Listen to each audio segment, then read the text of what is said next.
Uma boa noite a todos. Obrigado pela presença de todos.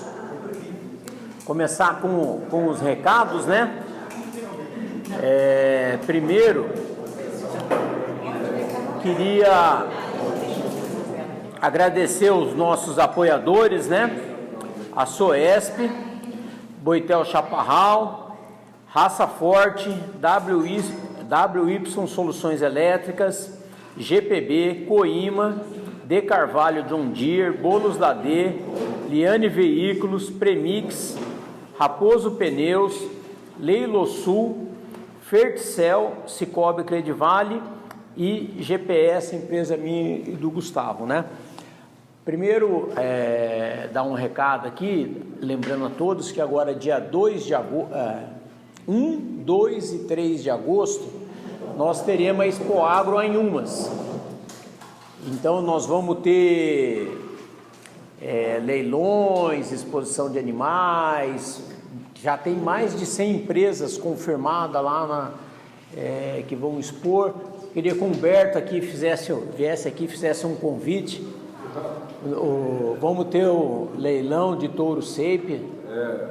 Mais uma vez estamos participando lá, convite do João. E o ano passado foi bom, foi o primeiro ano. E esse ano vamos levar mais uns animais, estão muito bonitos, muito bons, umas novilhas também. Bom, maravilha. Dia 2 de agosto. 2 de agosto. Então o leilão de touro Shape do Humberto vai ser no dia 2 de agosto. Isso, 7 horas. 7 horas. E na quinta-feira, dia 1º, vai ter um leilão de gado geral. E a exposição vai estar lá, vamos ter também a progenética, então vai ser uma festa bem bacana. Se a gente gostaria que todos fossem lá. No dia 2 de agosto, nós vamos ter um ciclo de palestra, Tecno Show. Então já está fechado as palestras, tudo, então estão todos convidados. E Humberto, obrigado. Então marquem aí, dia 2, sexta-feira, durante o dia Tecno Show, e à noite nós vamos ter o leilão do Humberto de touro Shape. E vai ter fêmeas esse ano também, não, Humberto? Então vai ser E a Ana também queria dar um recado aqui, fazer um convite.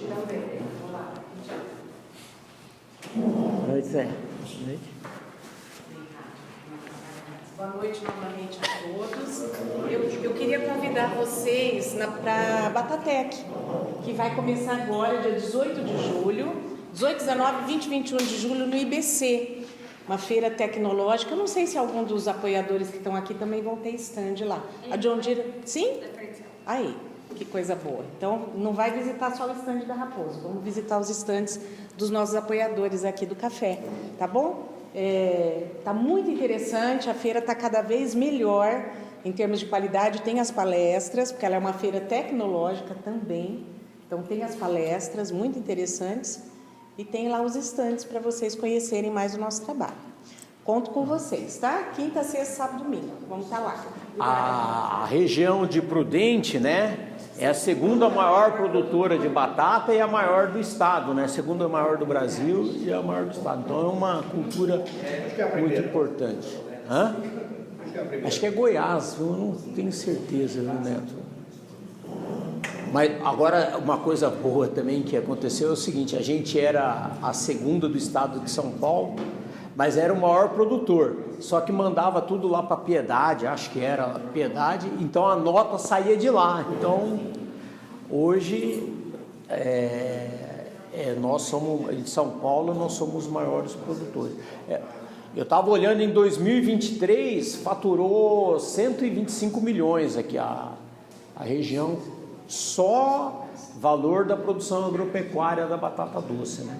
Mas a maior produção ainda é cana e a segunda é pecuária de corte ainda. A pecuária de corte ainda é o segundo maior valor de produção agropecuária da nossa região e o segundo maior do estado. Então a pecuária de corte em São Paulo ainda é um agronegócio muito importante.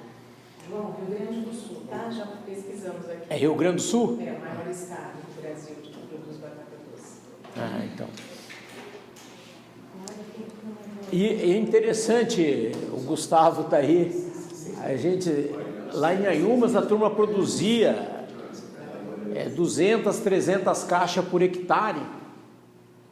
E agora, às vezes, lá você conversa com o produtor, lá é comum assim ter produtor que produz 2.000 caixas por alqueire, 1.800, 1.000 por hectare. Aí esse dia nós fomos numa propriedade, aí tem um produtor aí que chegou a produzir, o ano passado, né, Gustavo?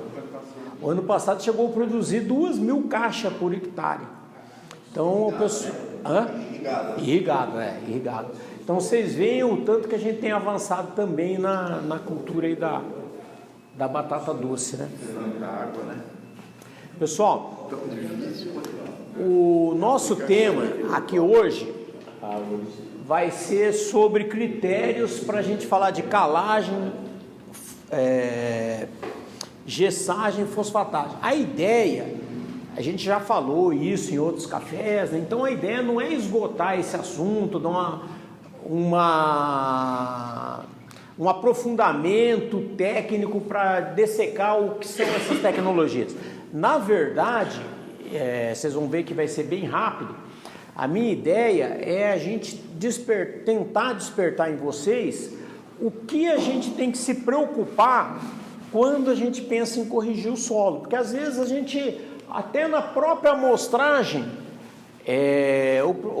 já é feita de forma equivocada. O pessoal tira 1, 2 lugares as amostras. Já teve gente que me trouxe a amostra de terra num saco de adubo para fazer análise.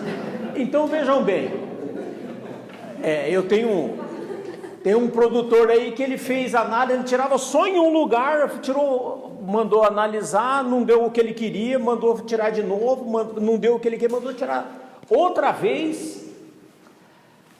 E ele só tirava em um lugar. E na verdade, quando a gente faz a amostragem de solo, se você retirar a subamostra, como que a gente faz a amostra? Você anda todo o terreno em zigue-zague, vai tirando a amostra em vários locais, depois você mistura tudo aquelas subamostras e vira uma amostra composta.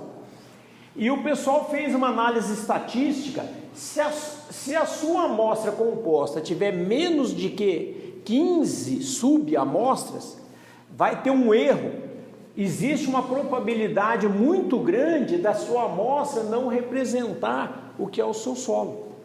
Então é muito importante a gente ter critério na hora de fazer, dá mais trabalho, mas o mais barato é a análise do solo. Então você tem que fazer pelo menos de 15 a 20 pontos cada subamostra. Cada pasto que você quer ter análise daquele pasto, você vai lá e tira em 15 a 20 pontos. Por quê? Porque senão você vai ter um erro muito grande. Quem tira num lugar só, a probabilidade da amostra não representar aquela área pode chegar a 80%.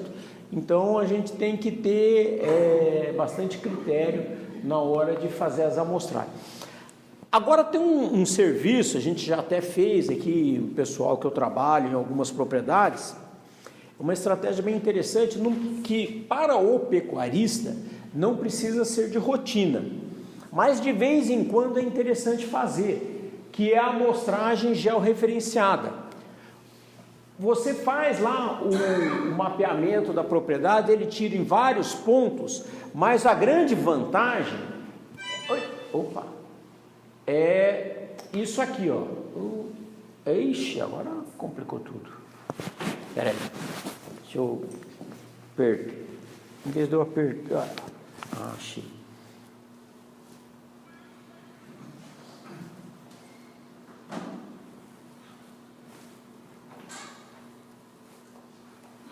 Ué, agora não está querendo?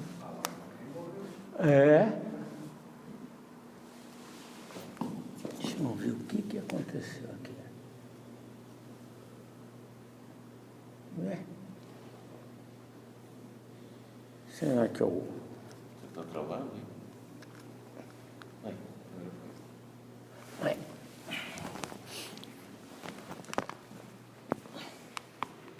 Não. Não é. O que aconteceu, hein? O que eu faço? Passa aí para mim, Ricardo, por favor. Ué. Será que é a pilha? Hã? Deixa eu ver se aqui está funcionando. Que facilita. Não está funcionando. Bom, o Ricardo vai passando para mim. Ó, qual que é a vantagem de a gente fazer esse tipo de serviço? Não precisa fazer rotina. Que ser. Uma coisa não controle, você está travando. Vou passar por aqui, não quer testar o meu? Hã? Vou passar por aqui. Então empresta aí, fazendo um favor. Ui. Vamos ver se dá certo. Deixa eu achar aqui.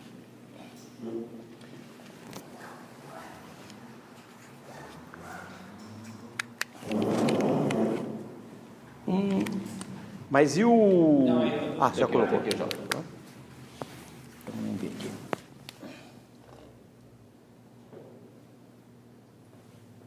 Tá ligado aí? Esse tá ligado? Tá, mas não tá passando. Não, aqui. Ah, tá aí.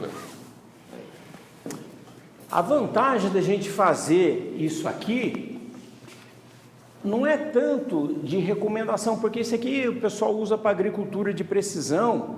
Você não, é difícil uma propriedade pecuária que vai ter os equipamentos, por exemplo, uma calcareadora de precisão, mas é muito interessante para planejamento, porque você acaba tendo um mapa da fertilidade de solo da sua propriedade, e aí você pode planejar o que você vai fazer nos próximos anos, o que você vai plantar. Ó, tem uma área lá que a fertilidade é pior, você já pode direcionar capins menos exigentes para aquela área.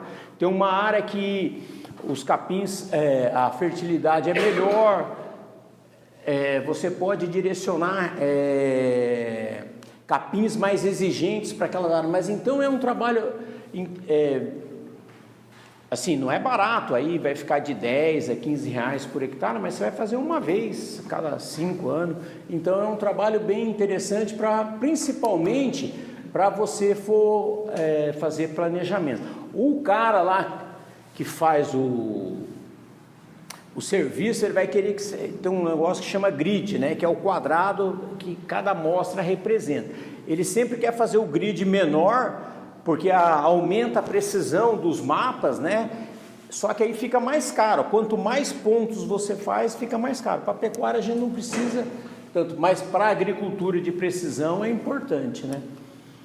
E agora tem esse sistema aqui, ó, esse aparelho aqui, você vai na área, coloca ele no solo, ele já faz a leitura automática da fertilidade do solo. Como ele tem GPS, ele já faz o georreferenciamento e já faz o mapa de fertilidade na hora. Então, por exemplo, vamos supor, você está lá numa área lá, vai fazer a adubação de um pasto, principalmente no caso de nitrogênio, ele é muito preciso. Você vai fazer uma adubação nitrogenada, você pode medir na hora e ele já te dá a necessidade de nitrogênio que você tem que usar na coisa. Qual que é o problema disso? Eu fui atrás, né? Além do aparelho ser caro, em torno de 110 mil, 120 mil, mas você acha caro o aparelho? Não, o mais caro não é o aparelho, é a pegadinha. Para você usar o aparelho, você tem que usar um aplicativo. E para usar o aplicativo, ele te cobra aí em torno de 50 a 70 reais por hectare. Então aí é complicado. Aí o cara fala uma coisa que é verdade. Ele fala assim, mas com o que você economiza de ter precisão na adubação correta, dá muito mais do que 70 reais por hectare. E realmente isso é verdade. Mas inviabiliza, né? Quando você pensa no... Mas é uma tecnologia que está aí e que vai baratear logo e a gente vai poder usar, né? É uma coisa bem interessante e que a gente pode aproveitar. Bom, a primeira coisa é fazer a calagem, né? Eu divido a calagem em 3, mas hoje eu vou falar mais de 2 aqui, né? A intensiva, que é quando a gente vai usar uma adubação de produção, a gente quer intensificar aquela área, trabalhar com 3, 4, 5 As por hectare, 8, 12 cabeças por alqueire. Então eu vou usar nitrogênio, vou colocar potássio, tudo. Então aí eu tenho que fazer uma calagem que não é só para a planta, é uma calagem para eu não perder adubo. E os adubos, eles têm a faixa de melhor utilização em pH entre 6 e 6,5, que é um V por cento entre 60% a 77%, ou entre 60% a 80%. Então eu vou jogar calcário para V por 180. Ah, mas a planta precisa de V por 180? O pessoal da soja trabalha com 70. O pessoal do milho trabalha com 70. Não, você não vai pôr essa quantidade de calcário porque a planta precisa, é porque você não quer perder adubo. Nesses níveis de adubação aqui, ó, de calagem, você perde 50% do fósforo. Abaixo disso aqui, você chega a perder até 70% do fósforo.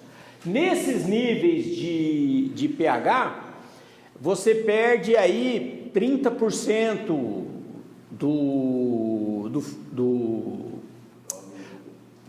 minto, é 50%, abaixo você quer até 50% do fósforo, 30% do nitrogênio e 20% do potássio.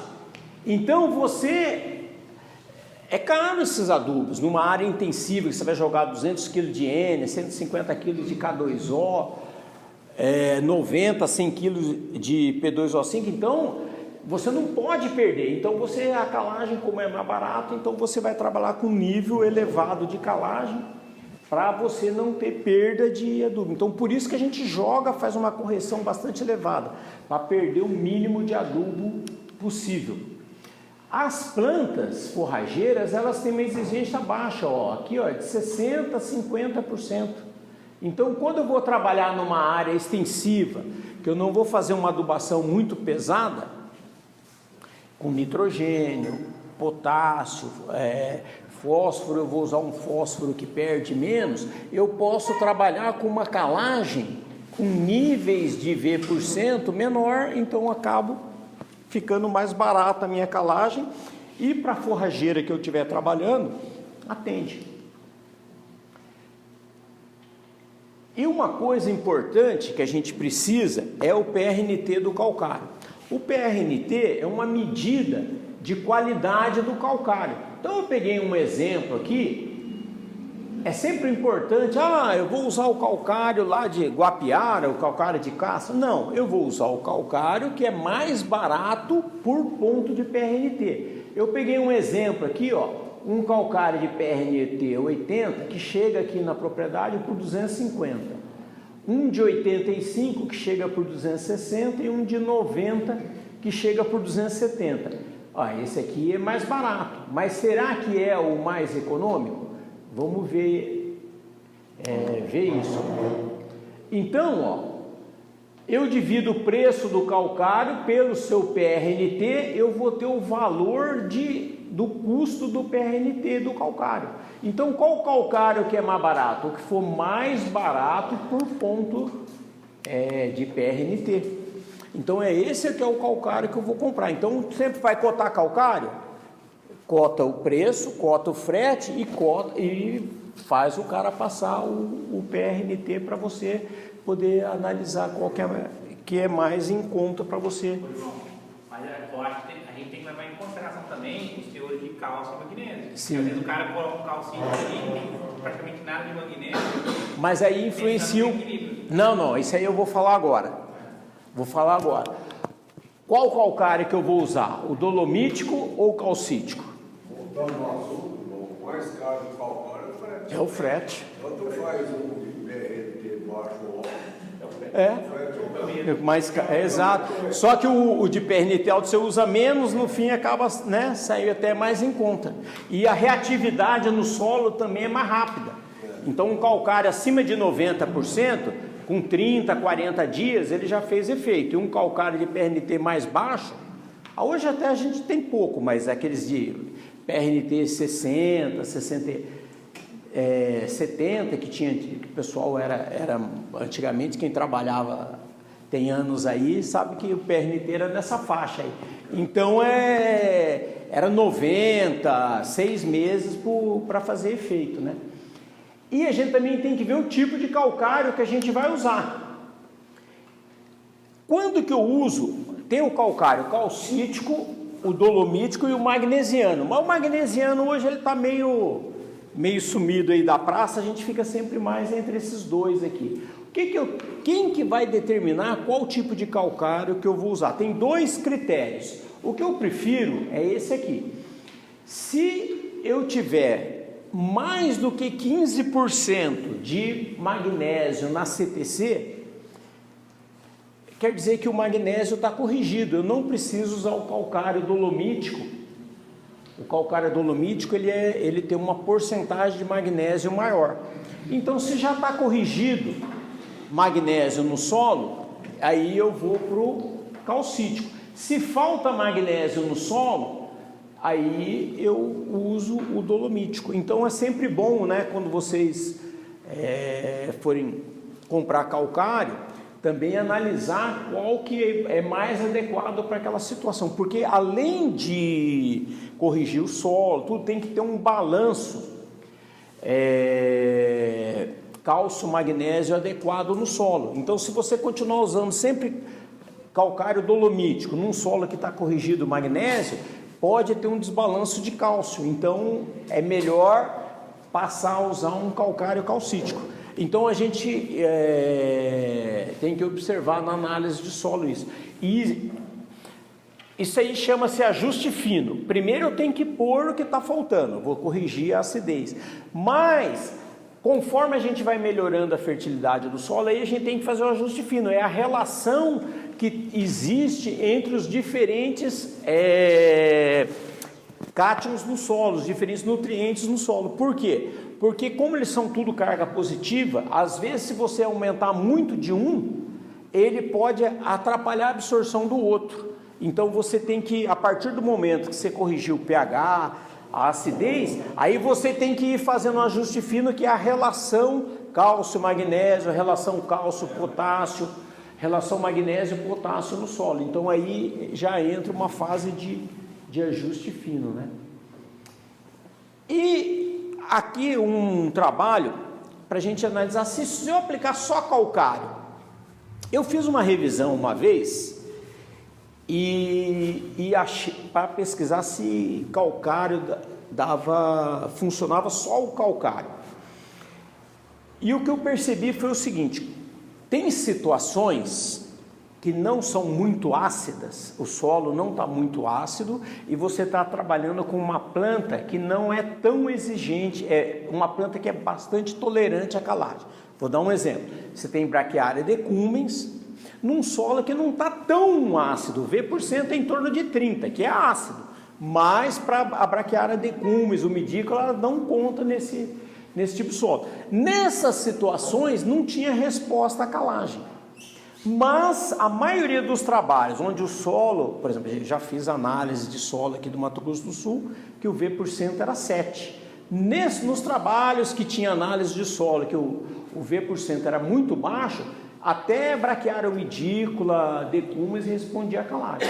E nesse trabalho foi o que mostrou, no primeiro ano não teve resposta à calagem, mas a partir do segundo e terceiro ano teve resposta, só a calagem deu resposta em termos de produtividade de braquiária nessa área aqui, né? Então no primeiro ano não teve resposta à calagem, mas no segundo e terceiro já teve resposta. Então só calagem dá resposta? Dá. Tem trabalho mostrando isso, isso aqui foi feito com marandu, né? Com brisantão. Outra coisa que está aumentando muito o uso, o pessoal da agricultura já é comum isso aí, mas está chegando também na pecuária. Eu particularmente nunca me preocupei muito com gessagem, porque o sistema radicular da forrageira ele é bastante superficial. Então a maior parte das raízes estão superficialmente. Se você corrigir ali, praticamente você consegue que a planta tenha uma produtividade elevada. Só que a gente tem veranico, tem seca, tem um monte de falta água, e quando você tem um sistema radicular mais profundo, você consegue que a planta tenha uma produtividade melhor, tolere melhor esses veranicos, né? Então a gente está começando a usar mais gesso. Eu normalmente faço assim, corrijo de 0 a 20, quando de 0 a 20 está corrigido, aí a gente começa a passar a tentar corrigir de 20 a 40. E por que o gesso? O gesso porque ele é móvel no solo. Então o calcário, onde você coloca, aplica, ele fica. Existe movimentação do calcário no solo, mas é muito lenta e bem pouca. Agora o gesso ele já é móvel no solo, então ele leva os nutrientes, o sulfato, o cálcio, o magnésio, tudo para baixo. Então ele tem uma estratégia de, como ele é móvel no solo, você acaba aumentando o sistema radicular em profundidade. Então a principal vantagem do uso de gesso é você aumentar o volume de raiz em subsuperfície. Então, nesse trabalho aqui, que é meio um clássico, né, deu mais de 50% um aumento, né, passou de 20% para 31% a quantidade de raiz em subsuperfície com o uso de gesso. Então, é uma estratégia interessante que a gente tem que começar a pensar para áreas em que a gente já corrigiu de 0 a 20, né, ou está próximo do ideal. Isso aqui, ó, é uma coisa interessante. A turma quer usar gesso e não faz análise de 20 a 40, porque de 0 a 20 você consegue corrigir com calcário.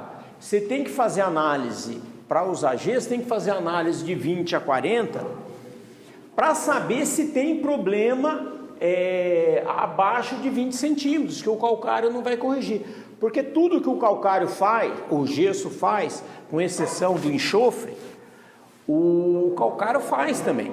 Depois eu vou mostrar uma comparação para vocês. Mas, se tiver alumínio tóxico abaixo de 20 centímetros, você precisa usar gesso. Se o solo tiver ácido abaixo de 20 centímetros, o gesso ele não corrige a acidez, mas ele elimina alumínio tóxico, ele manda cálcio para baixo, a raiz ela cresce procurando cálcio. Então, se tem cálcio a maiores profundidades, então você vai ter maior crescimento radicular em profundidade, né? Então, sempre que você usa gesso, você acaba tendo um sistema radicular maior e tem um maior aproveitamento do solo, tanto de água quanto absorção de nutrientes, né? Então, acaba sendo isso por causa da característica dele ser móvel, né? Quais são as diferenças entre a calagem e a gessagem? A primeira diferença que a gente tem que levar em conta é isso aqui, ó. O gesso, ele não altera o pH. Então, se o seu problema é solo ácido, o gesso não vai resolver. Ele vai amenizar alguns problemas que a acidez traz. Por exemplo, o alumínio tóxico. O gesso, ele elimina alumínio tóxico do solo. Mas ele não altera o pH do solo. Se você quer corrigir o pH, quer ter um pH adequado para a sua planta, para não perder adubo, para ter uma melhor produtividade, é o calcário que vai fazer isso. Por isso, tem agricultor hoje aí que está fazendo preparo de solo 30, 40 centímetros para incorporar calcário em profundidade, né? O calcário, além dele ser um corretivo de solo, ele também fornece cálcio e magnésio, né? Que a gente estava conversando que a gente tem que, até para escolher o calcário que a gente tem. O gesso, ele fornece cálcio e enxofre, ele é uma boa fonte de enxofre. Depois eu vou mostrar um trabalho para vocês aqui, que mesmo com pequenas quantidades de gesso, a forrageira deu resposta, mas por quê? Não como corretivo, como fonte de enxofre. O calcário, ele atua nas primeiras camadas do solo, né? Porque ele não é móvel. Onde você coloca, ele vai ficar. Então, você vai aplicar na superfície, mesmo que tenha preparo de solo, é só onde preparar 20 centímetros. O povo fala de colocar calcarear por cima, mas então isso não vai lá. Não, no caso de pastagem, é aquilo que eu falei, 90%, 80 a 90% do sistema radicular está na superfície. Então, se você aplicar calcário em superfície para pastagem, você vai corrigir aquela camada superficial, que é onde está a maior parte das raízes. Não, tanto áreas adubadas, às vezes até sente mais, quando você faz adubação só em superfície, que é uma das estratégias usar o gesso para aumentar, mesmo em cobertura, o gesso é móvel, e aí ele aumenta o sistema radicular. Por ele ser estático, seria interessante fazer a amostragem de 10 centímetros em vez de 20? Então, eu particularmente, eu acho assim, se você for fazer o que eu acho ideal de amostragem de solo, você vai fazer uma adubação de uma pastagem que já está estabelecida, faz de 0 a 10, que é onde o calcário vai fazer efeito, o fósforo, que também não é móvel, vai fazer efeito. Você corrigiu de 0 a 10, você faz análise de 0 a 20 numa pastagem estabelecida. Você vai falar, mas ele não vai descer. Ele vai, mas é muito pouco móvel no solo. Mas tanto o calcário como o fósforo, ele é pouco móvel, mas ao longo prazo ele vai descendo no solo. Sistema radicular que morre, então acaba tendo uma certa, mas muito pouca. Então ele vai ficar onde você colocou. Aí com o tempo, se você corrigiu de 0 a 20, aí você faz análise 0 a 20 e 20 a 40.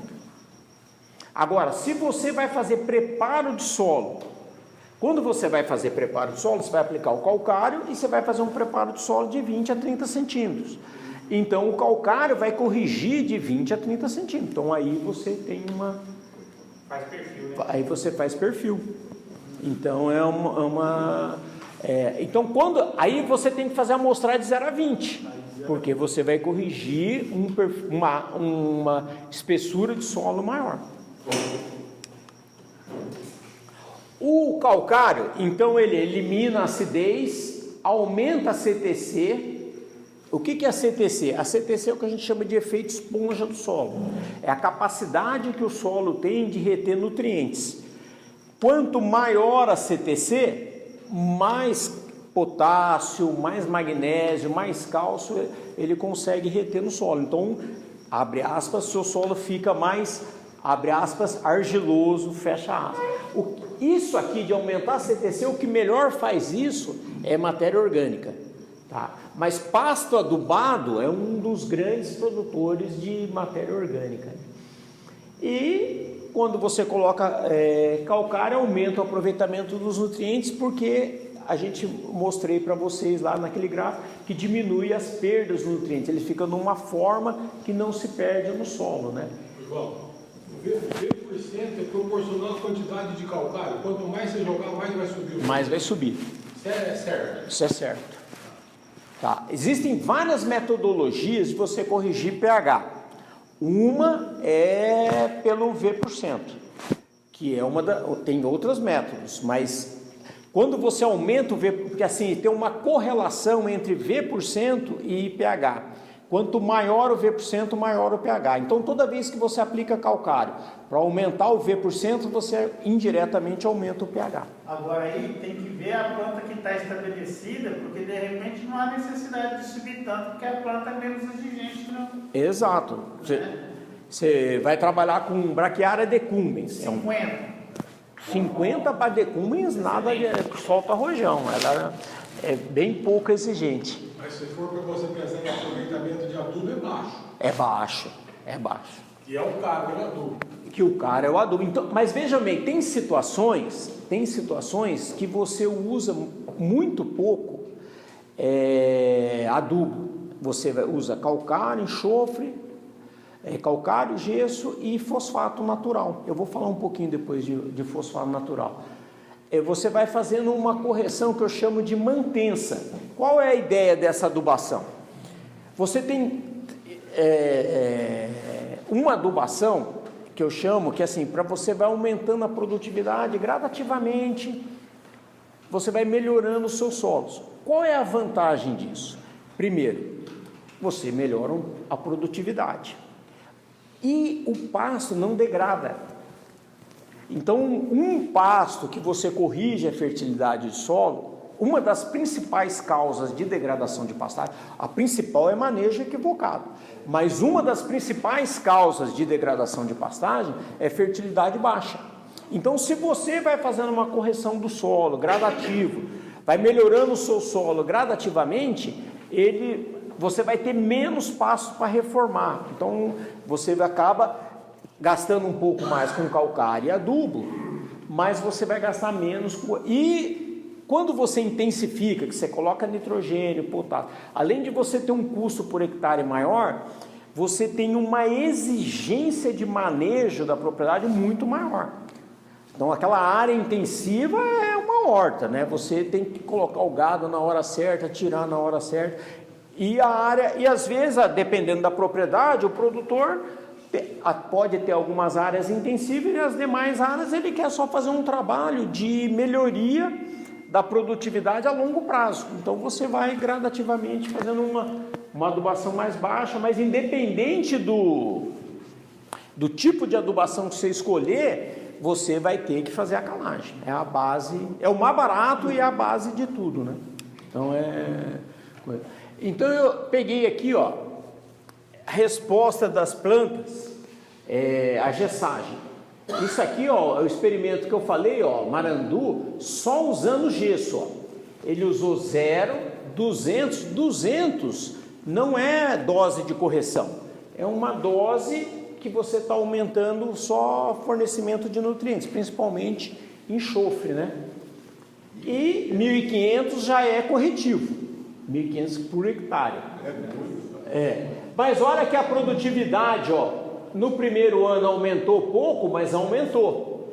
Mas no segundo ano, ó, quase que dobrou a produção só com gesso. E gesso não pode passar 200 quilos por ano? Não, pode. Opa. Leva tudo para baixo. Não, aí isso é verdade, ó. Pessoal, é o seguinte, ó. Não, calma. É verdade. O gesso tem uma coisa que a gente tem que tomar um cuidado, porque assim, o gesso ele é móvel no solo. Ele tem sulfato que leva o cálcio para baixo. O cálcio é carga positiva.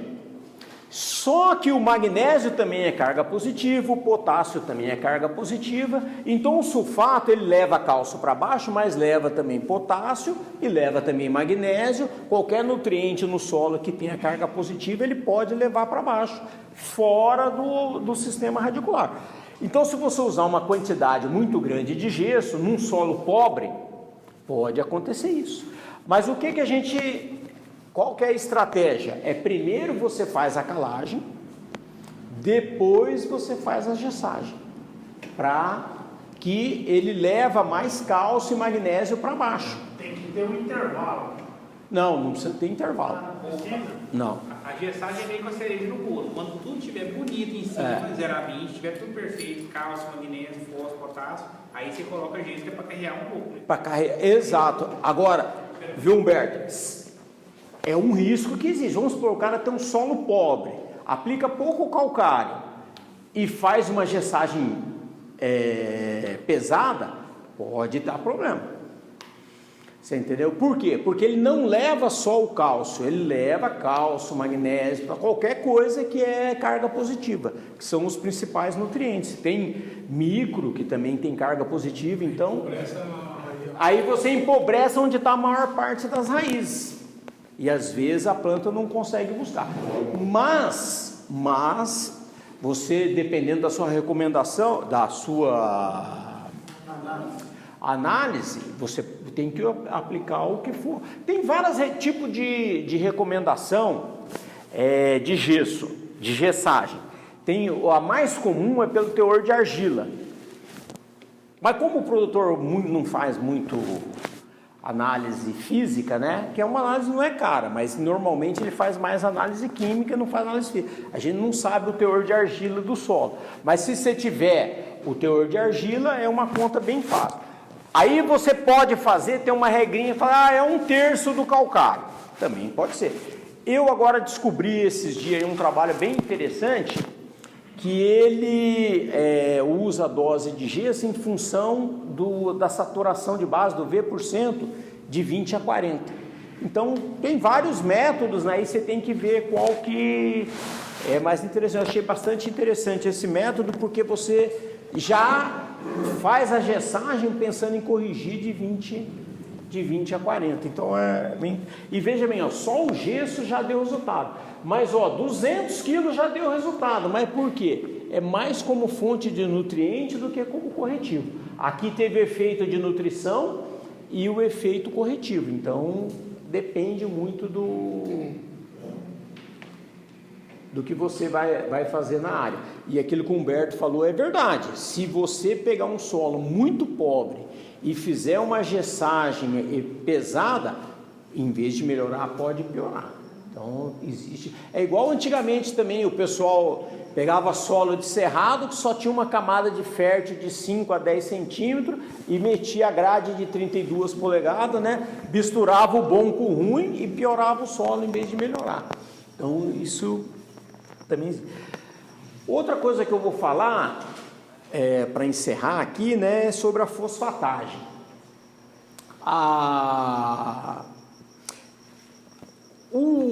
Se você tiver calcário e fósforo no solo, provavelmente o seu solo não vai, a sua planta, a sua pastagem não vai degradar por problema de fertilidade.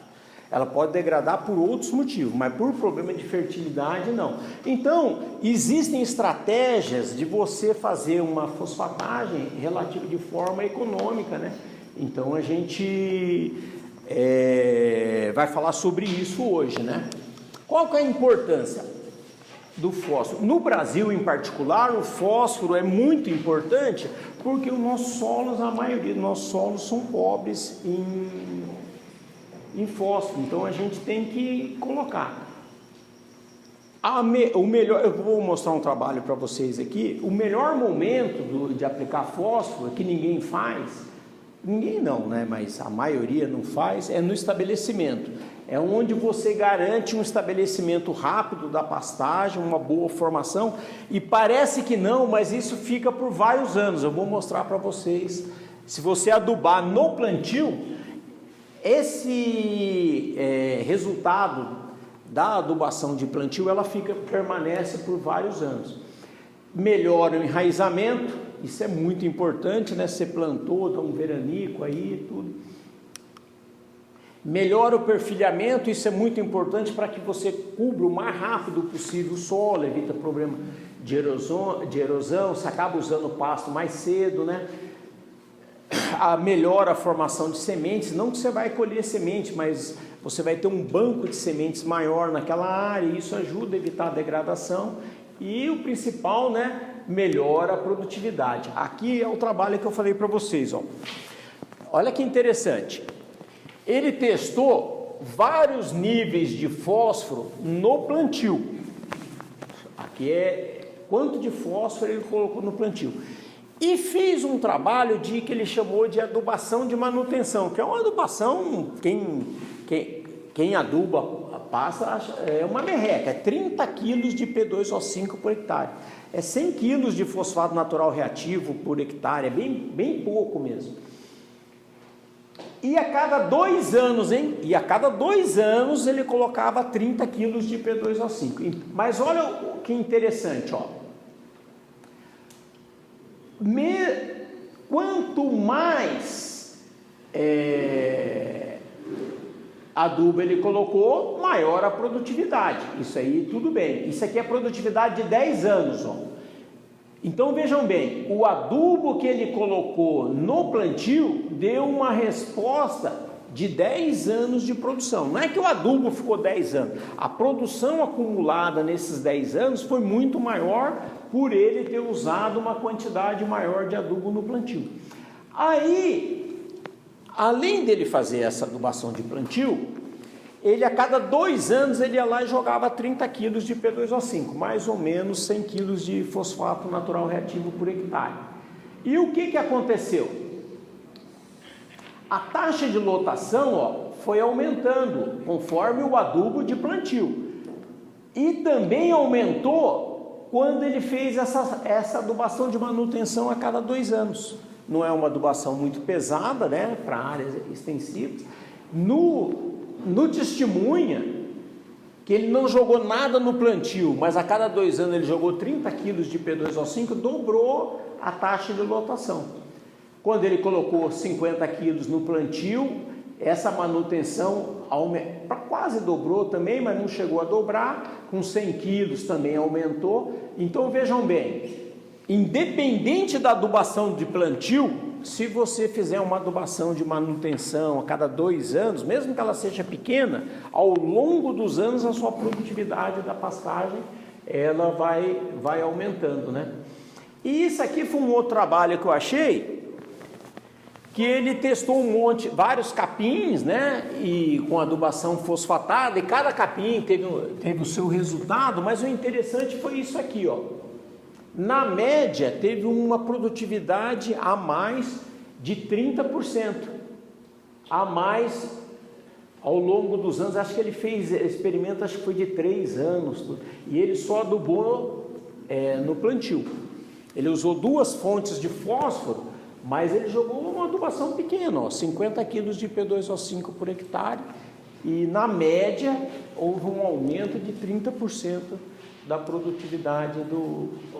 João, eu estava fazendo uma pesquisa, uma meta-análise lá no trabalho. A forrageira de fósforo, ela extrai por tonelada de matéria seca em torno de 2 kg de fósforo por ano. Então isso aí, então, por isso que é importante, né? Por exemplo, nitrogênio. Você tem que repor, né? Repor. O nitrogênio, ela extrai, uma braquiária, ela extrai em torno de 24 kg de nitrogênio. O potássio em torno de 19 kg de potássio e fósforo 2. Então o fósforo também é importante, não só NK. E o fósforo, assim, por isso que a gente tem esse sistema de integração lavoura-pecuária, pecuária 222, se você usa agricultura para reformar o pasto, é interessante, porque a planta ela não tem uma capacidade alta de retirar fósforo do solo. Então, se você planta soja e depois capim, planta amendoim, depois capim, planta batata doce, depois capim, sobra muito nutriente no solo para a pastagem poder aproveitar. Então, o residual é muito grande, então você consegue aproveitar bem. Então é muito importante a gente enxergar que o fósforo ele tem assim um comportamento a longo prazo.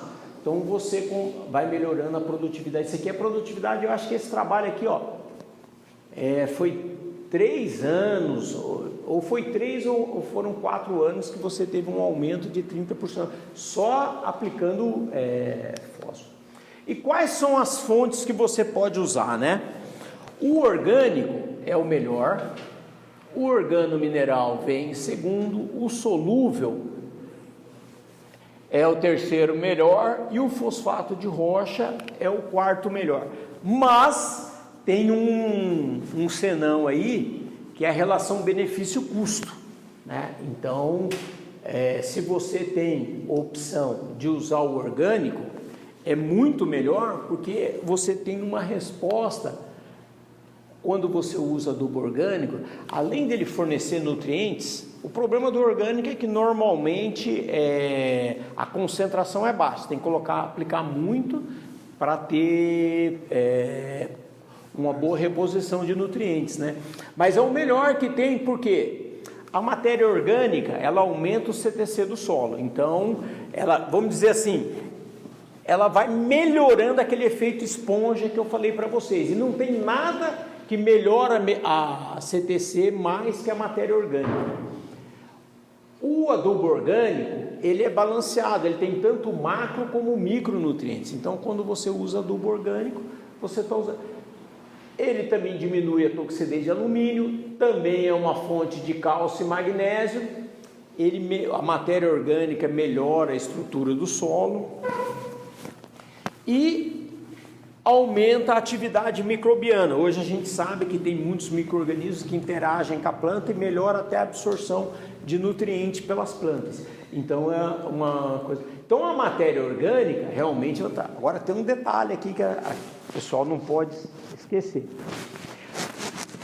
A pastagem é a melhor fonte de matéria orgânica para solo.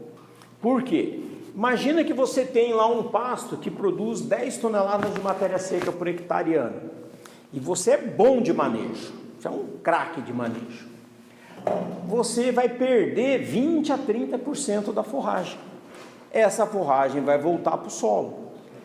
Parte daquele sistema radicular é renovado todo ano. Morre, apodrece e vira matéria orgânica para o solo. Então, quando você tem uma pastagem bem nutrida, você acaba aumentando a oferta de matéria orgânica no solo. Mas se ainda você puder pôr matéria orgânica, né? Às vezes tem um confinamento, tem uma leiteria, que você pode aproveitar isso aí nas áreas próximas, né? Porque como é diluído, se você for aplicar longe, acaba elevando o custo, porque a concentração é baixa, né?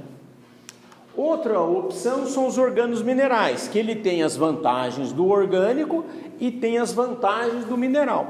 Qual que é uma vantagem interessante do organo mineral?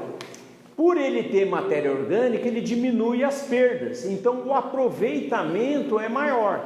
Enquanto que o adubo mineral tem um aproveitamento de 50% do nitrogênio, o organo mineral chega até 70%.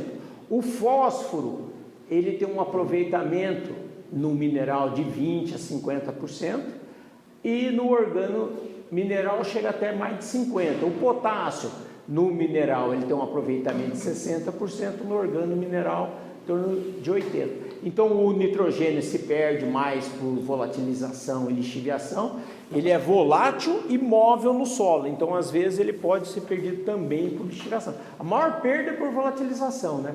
O fósforo é principalmente por fixação e o potássio por lixiviação. Então, por isso que a gente tem que parcelar a adubação potássica, principalmente em solos arenosos. Você não pode pôr muito potássio de uma vez, porque senão o lixivia ele é lavado no solo, né? E aí chega nos minerais.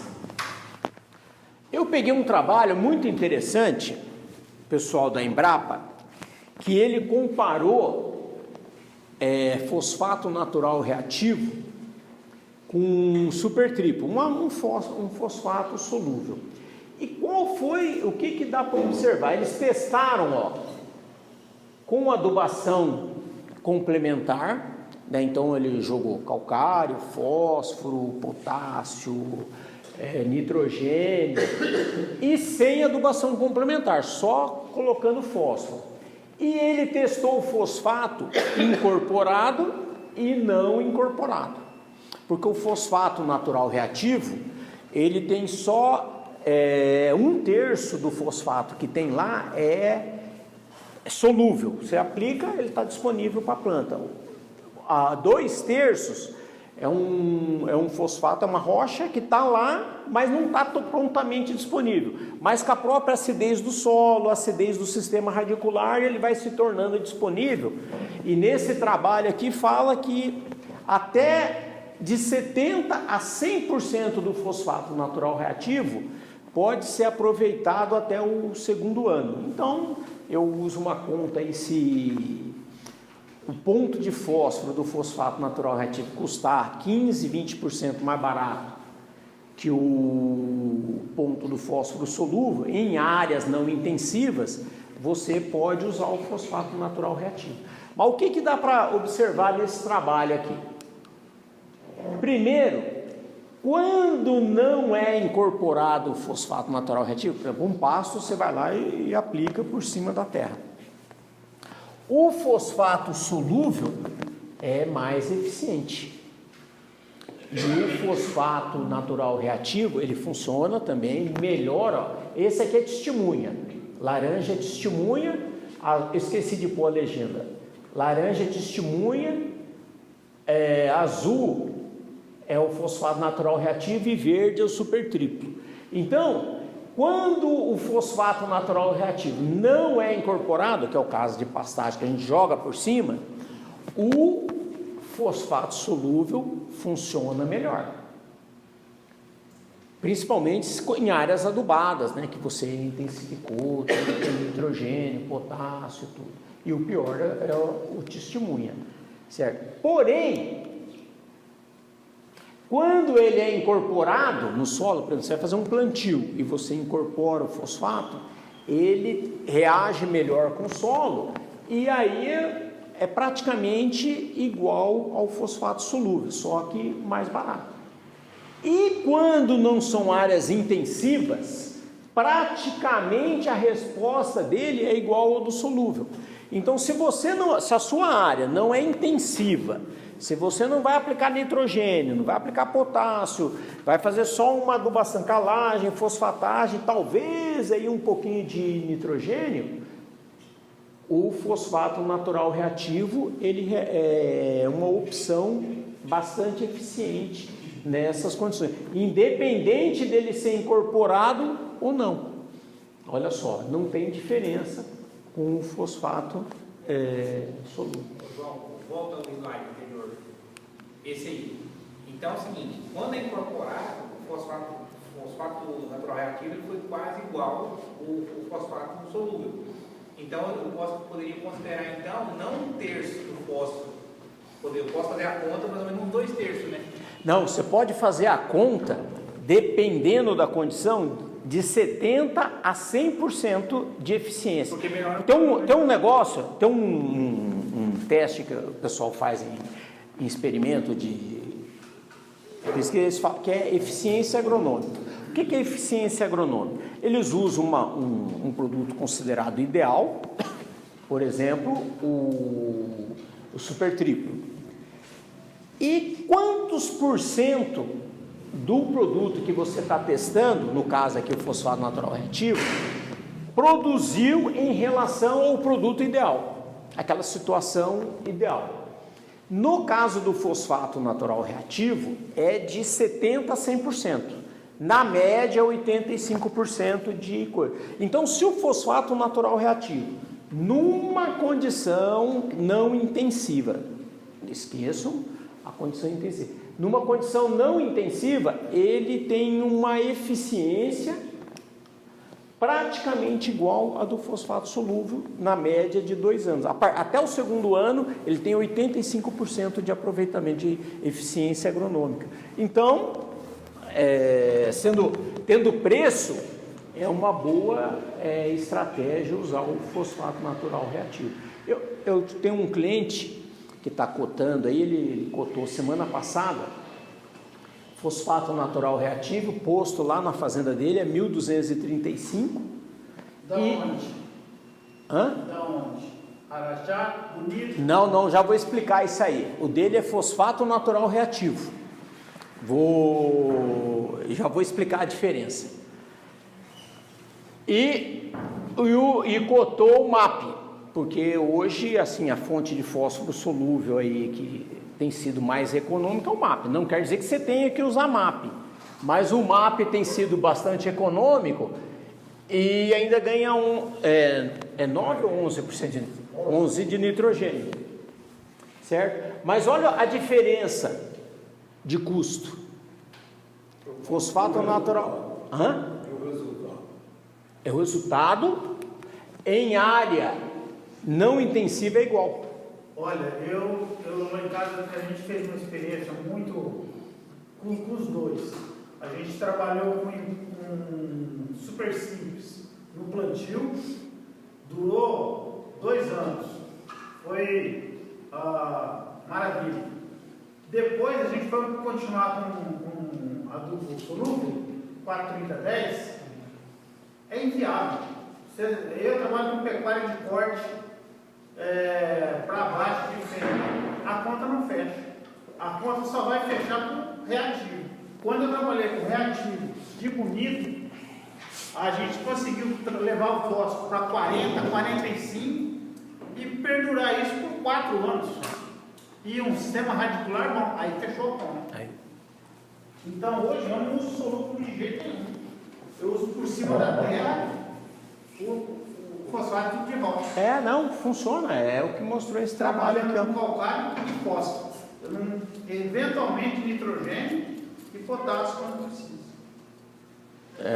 É mais ou menos isso que eu ia falar. A única diferença... Ué? Tchau. Obrigado. Não!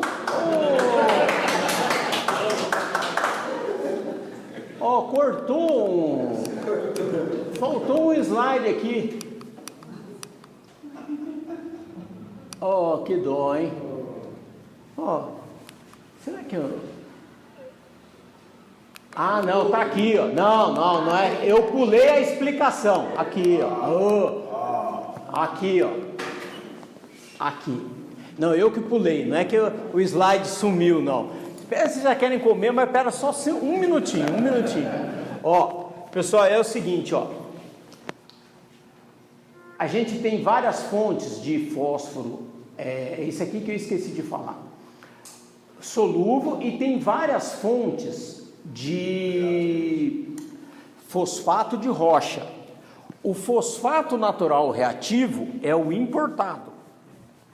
Qual é a diferença? A diferença, o que é o fosfato de rocha, fosfato natural reativo?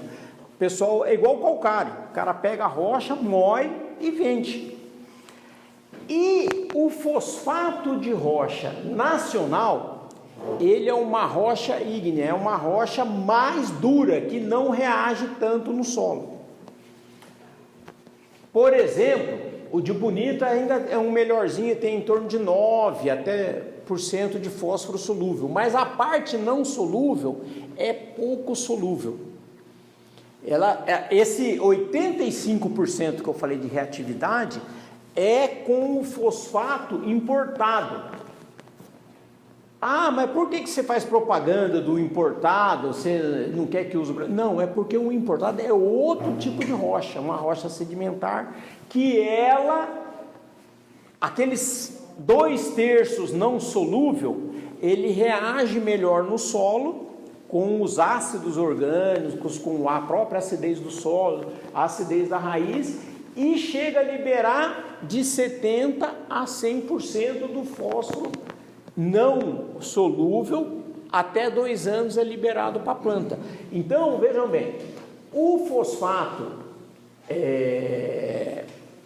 de rocha nacional, ele tem de 3 até 9% de fósforo solúvel, que vai reagir no solo, que vai ficar lá prontamente disponível para a sua planta, mas a parte não solúvel, a disponibilidade é muito baixa. Então, para que servem as nossas rochas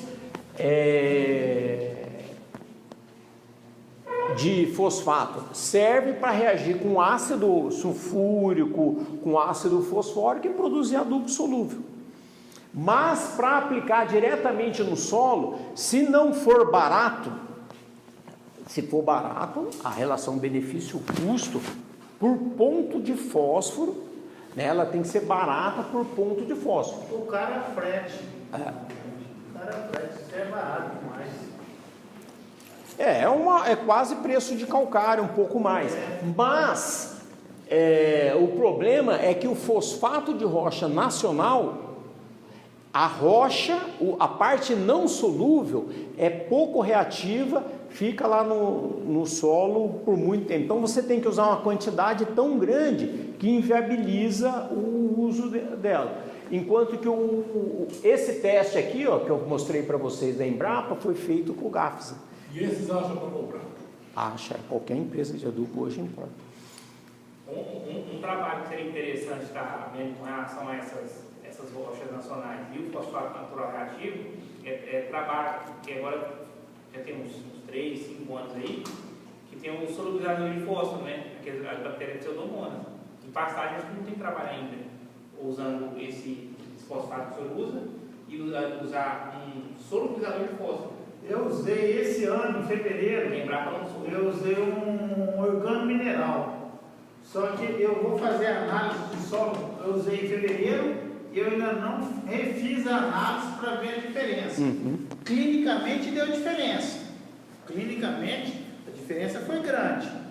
Só que eu quero ver a longevidade e o custo, porque ele é caro. Ele não é barato, não. Eu pesquisando hoje lá, eu achei um trabalho, só que eu não quis apresentar para vocês aí, porque era com milho.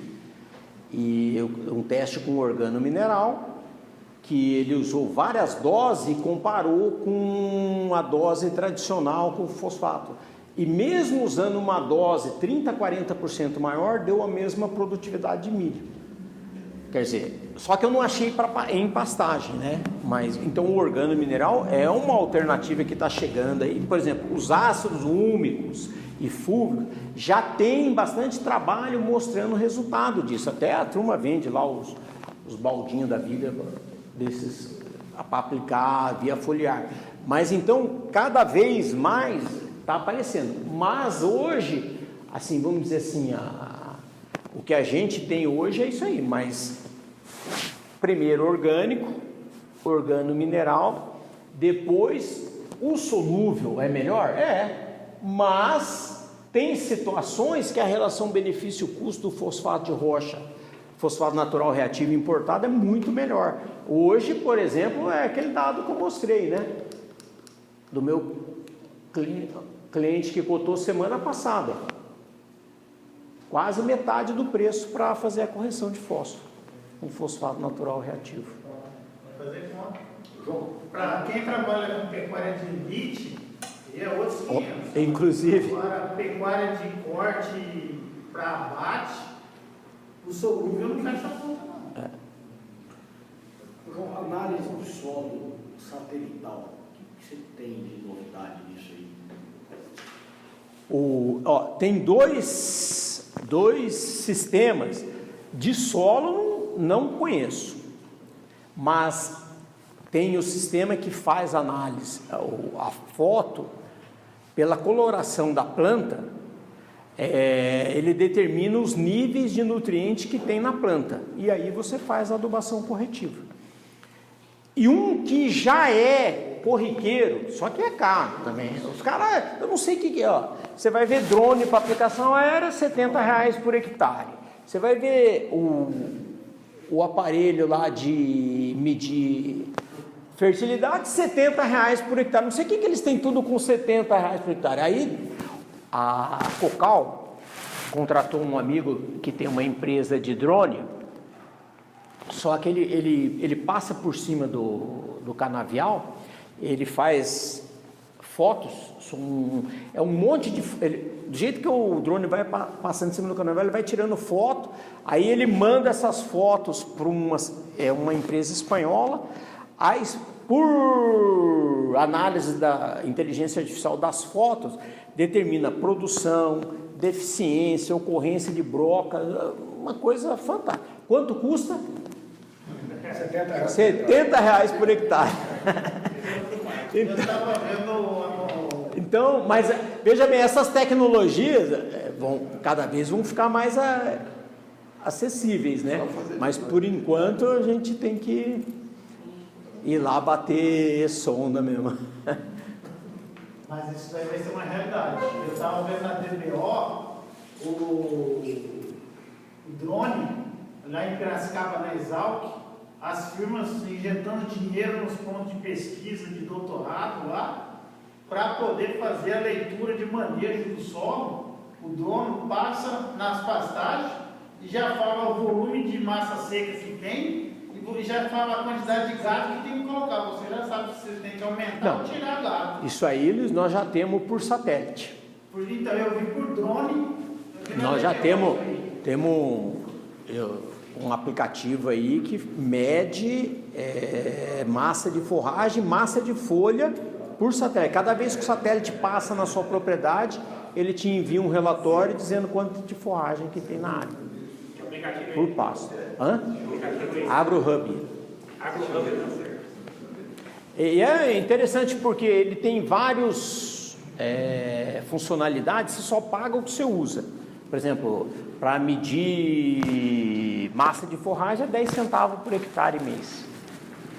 Então não é 70, mas vai chegar a 70 centavos. Pode falar. Vai colocar, certo? Você falou de fosfatagem, vai implantar o pasto. Agora você tem noção de pecuária que você faz essa pastagem no inverno. Está difícil agora porque chove, você não consegue fazer. Mesmo assim, esse fósforo fica.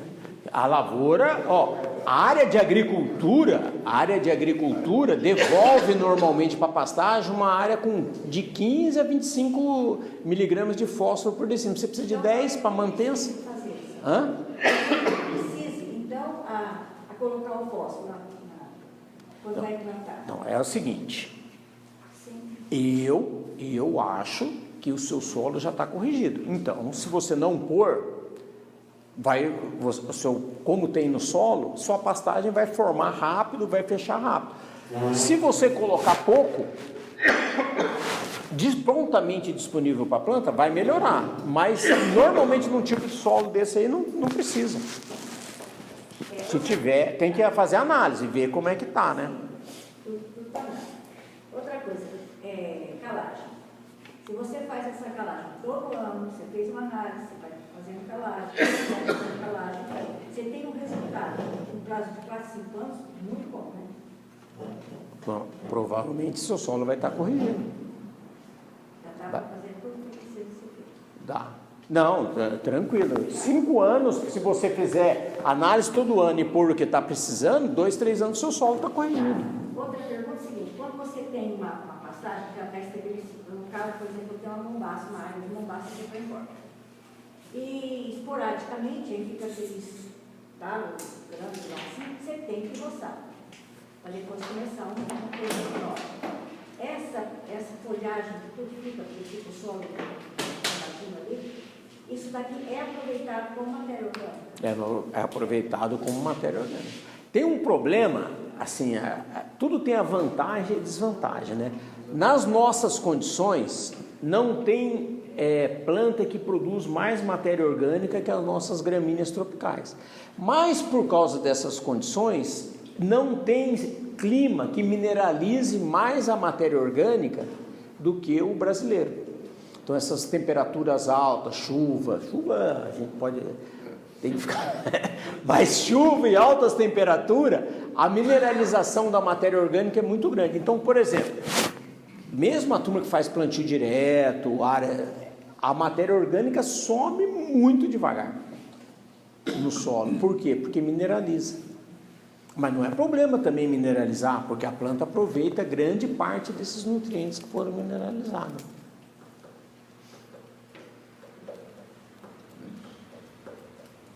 Bom, pessoal, mais alguma pergunta? Se não, queria agradecer a presença de vocês. Não estava faltando slide, não. Eu que pulei uma parte do slide. Queria agradecer os nossos apoiadores, né? A SOESP, Boitel Chaparral, a Raça Forte, WY Soluções Elétricas, o GPB, a Coima, De Carvalho, John Deere, Bolos da D, Aliane Veículos, a Premix, Raposo Pneus. Vamos fazer um sorteio aqui.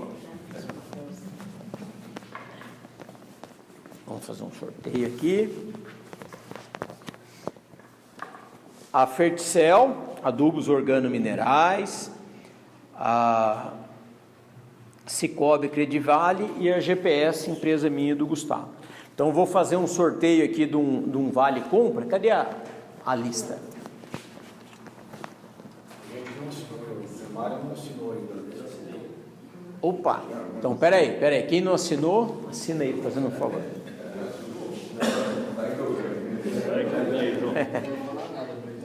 Não sei, com o Garcia e o Neto aqui, não sei se vocês vão ganhar, não, viu?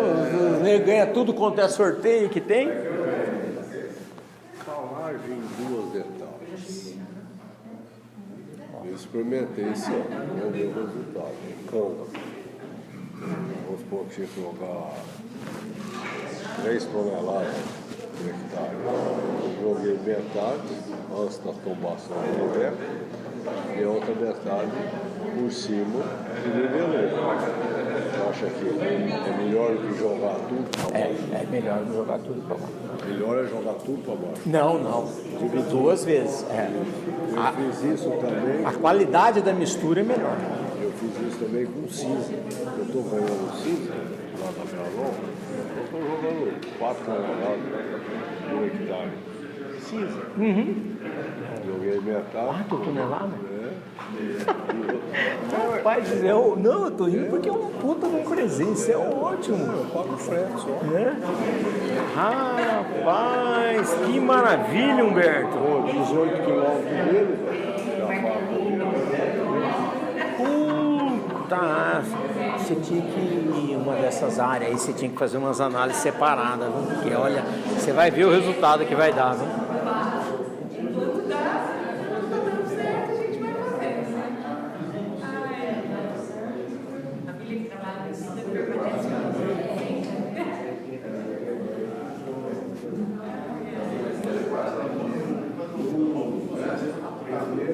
Todo mundo assinou?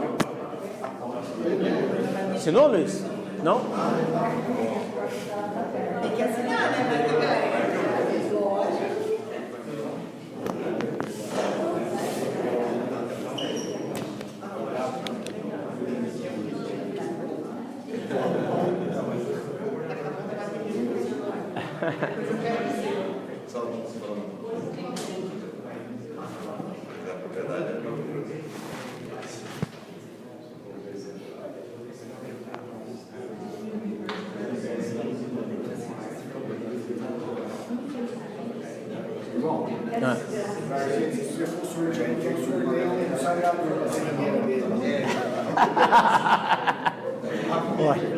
Ó, sortear mão de obra qualificada e você ganhar é mais difícil que ganhar na Mega Sena.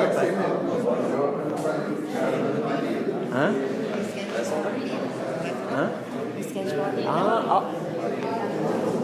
Ô pessoal, só uma última coisa aqui que o Humberto está fazendo e é muito correto. É a parcelar a calagem. Porque, como eu falei, o calcário é pouco móvel no solo, ele vai reagir em contato com o solo. E quando você, numa área que você vai preparar, você joga metade, faz o primeiro preparo, depois faz o segundo preparo, a qualidade da mistura, o contato do calcário com o solo é maior, então a eficiência é maior. São duas operações, mas acaba sendo mais eficiente.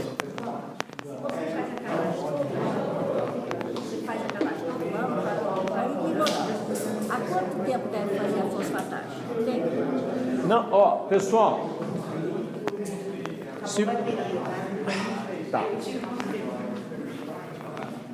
Se você fizer calagem todo ano, você faz fosfatagem toda vez que o seu solo estiver abaixo da sua meta.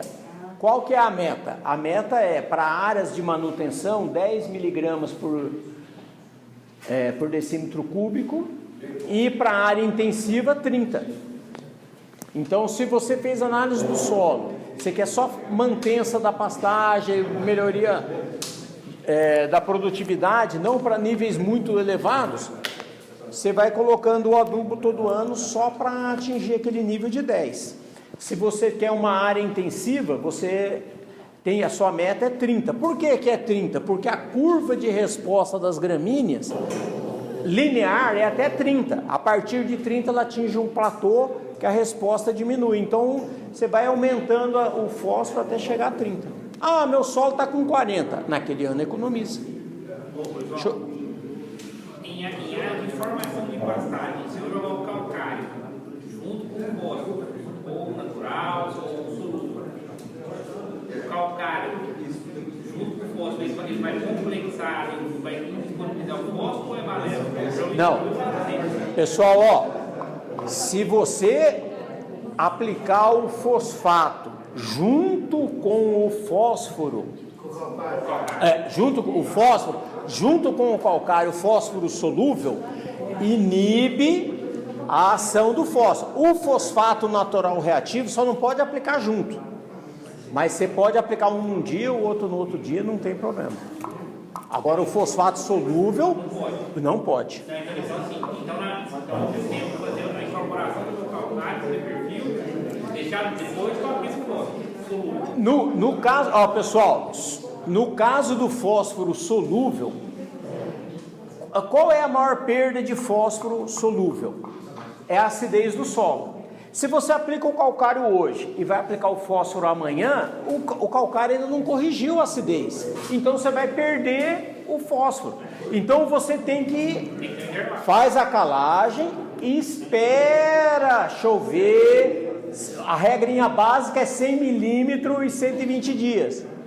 Então, choveu, ficou mais de 100 dias o calcário reagindo no solo, aí você pode entrar com fósforo.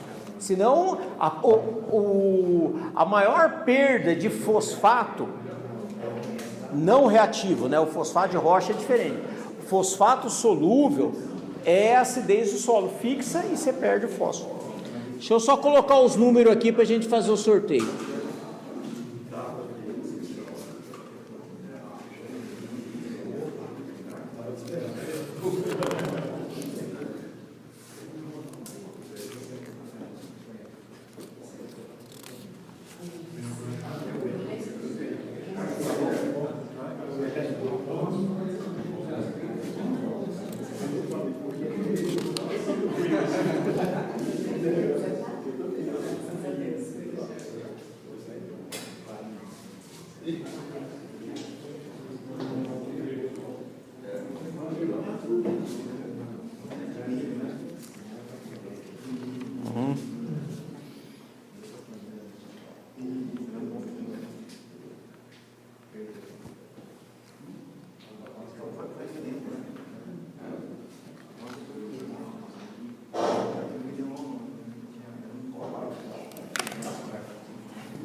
Ó, pessoal, vou sortear aqui, hein?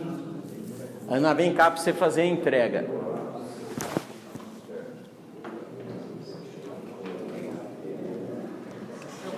Ó, número 1. Quem chega cedo é Barbolinha. Não, é outro que também sempre ganha. Leôncio. Cadê?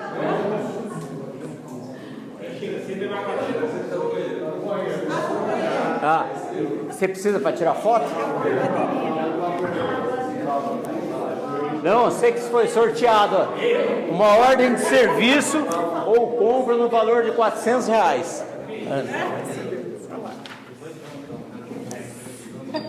Pra cá, mais perto dos patrocinadores. Ali do nome. Aí o senhor segura. Ah, não, tá bem. O senhor segura o seu vale e compra um serviço, tá bom?